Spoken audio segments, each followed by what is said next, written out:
Released in 2009 and developed by Rocksteady Studios and published by Eidos Interactive and Warner Bros. Interactive Entertainment, it's Batman Arkham Asylum. What you're seeing currently is the PlayStation 3 and Game of the Year version of the game. It's also available on Xbox 360 and PC on Windows and OS X. And in Batman Arkham Asylum, you play none other than the Dark Knight himself and possibly the roughest night of his life.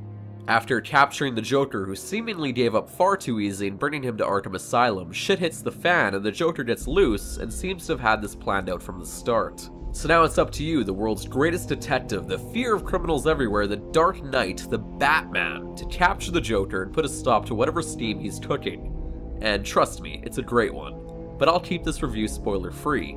But speaking of great, let's discuss the good. Easily one of the best aspects about this game is it makes you feel like you're Batman.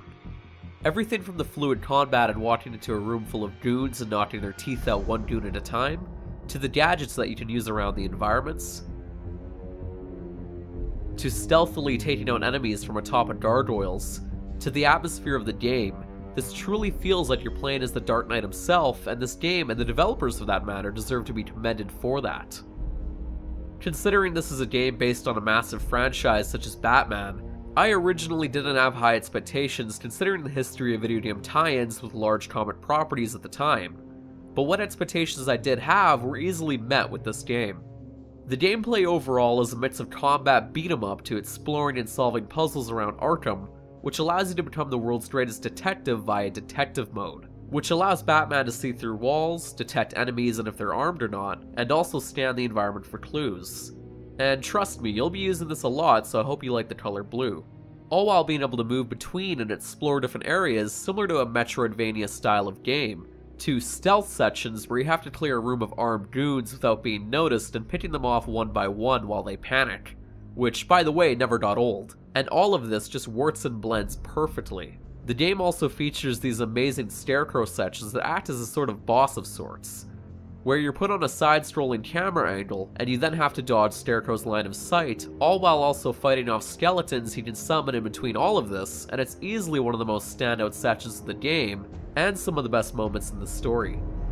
The game also has a number of different challenge modes that range from beating up enemies and building a combo meter over the course of 3 rounds in a store-tat type of game, as well as the survival mode as you build your store and fight for as long as you possibly can, to also the Predator maps that let you replay the stealth sections of the game and take out goons in a specific way to meet goal objectives, and as fast as possible to a timer.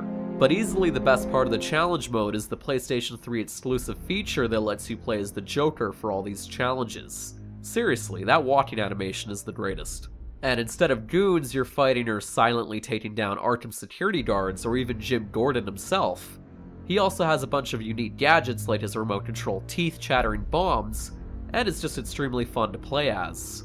The game also has a ton of additional content in the form of in-game bios on tons of characters across the Batman universe, and audio logs that you can collect, giving them more of an in-depth look into how they ended up or are coping with being in Arkham Asylum, or what led to the events of the game. And of course, all of these can be collected around the island of Arkham in the form of Riddler challenges around the map, either in the form of Riddler trophies, audio logs, puzzle challenges, or specific areas or objects around the environment that need to be scanned in detective mode. Some of them are hidden in plain sight, others require Batman's gadgets to gain access to.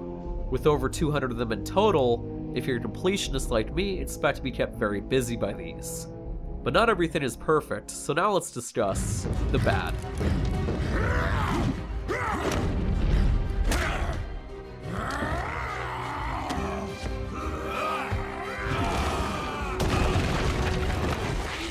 As I mentioned in the good, the game has plenty of collectibles to be found, however, most of them require you to go back to an area once you've unlocked a gadget in order to unlock it.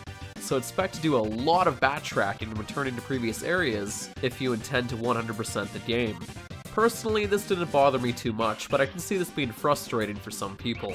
My next minor gripe would be the combat itself. As flashy and impressive as it looks, it's not very challenging. You can basically avoid every attack by simply mashing triangle to counter or X to dodge, and not ever once get hit. And overall, the combat was very simple and didn't leave much in the way of challenge. My advice for anyone interested in playing this would be to crank the difficulty. But probably my biggest issue are the boss fights. Outside of the Scarecrow segments and the Poison Ivy fight, they're all pretty much the exact same thing from when you first fight Bane and onward, including the very disappointing final boss fight, which I won't spoil. Basically, you fight a round of goons while avoiding the attack of the boss. Once the goons are cleared out, you avoid the boss or an overgrown goon, and throw a batarang at him. He smacks into a wall or something, gets dizzy. You punch him a few times, and then you repeat this 3 times and you've won. It's not awfully challenging, and it gets old quick. And then you also have the Killer Croc fight, which is teased with his appearance as he taunts you throughout the game. However, when you finally get to fight him, you kind of don't. You basically go down to the Croc's lair, get a planet strat for a specific story reason, and you silently creep throughout the level, all while avoiding him by throwing batarangs at him. And that's kind of it. That's the whole fight, or segment if you will. Then he chases you and falls down a hole. It's easily the most disappointing part of the game. And probably one other minor issue I had, the controls at times were a bit touchy. I had a few moments where I had to quickly jump over a ledge during the stealth segments to avoid gunfire, and the same button to jump over ledges and climb over objects is the exact same button to dodge or roll. So you can probably already tell how this can be kind of problematic at times. But now let's discuss the ugly. Got your scent, Batman. I will hunt you down. Where we discuss the graphics, presentation, and technical aspects of the game. Now, graphically, Batman Arkham Asylum for a 2009 release was, and still is, a gorgeous looking game. The detail in the environment of Arkham itself, to the dark atmosphere presented, is executed perfectly and still holds up and looks great. However, the animations do have some issues. The in-game dialogue sections have some stiff facial animations, and poor lip syncing. Not to mention Batman's very odd and stiff-looking walk animation. But other than that, the game still looks and holds up great. I had 0 bugs and no glitches in my playthrough, or any crashes or anything like that. But then again, this is the Game of the Year version, which is also fully updated and I'm assuming heavily patched. But not only does the game look great, the soundtrack and the overall main theme and score for the game is fantastic, as you've heard in the good, and really adds to the dark atmosphere it's aiming for. You've also got some incredible voice actors such as Kevin Conroy and Mark Hamill from the Batman the Animated Series, reprising their roles once again for Batman and the Joker.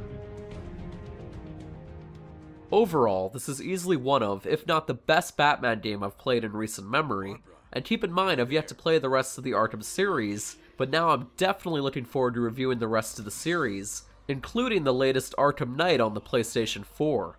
So stay tuned and make sure to subscribe to see those, as well as a few other Batman video games in between. But now, it's time for my rating. On a scale of 1 being Batman and Robin, and 10 being the animated series, I give this a Batman Begins out of 10. It's pretty damn good, and it gave me faith in large comic or movie related properties actually getting a good video game.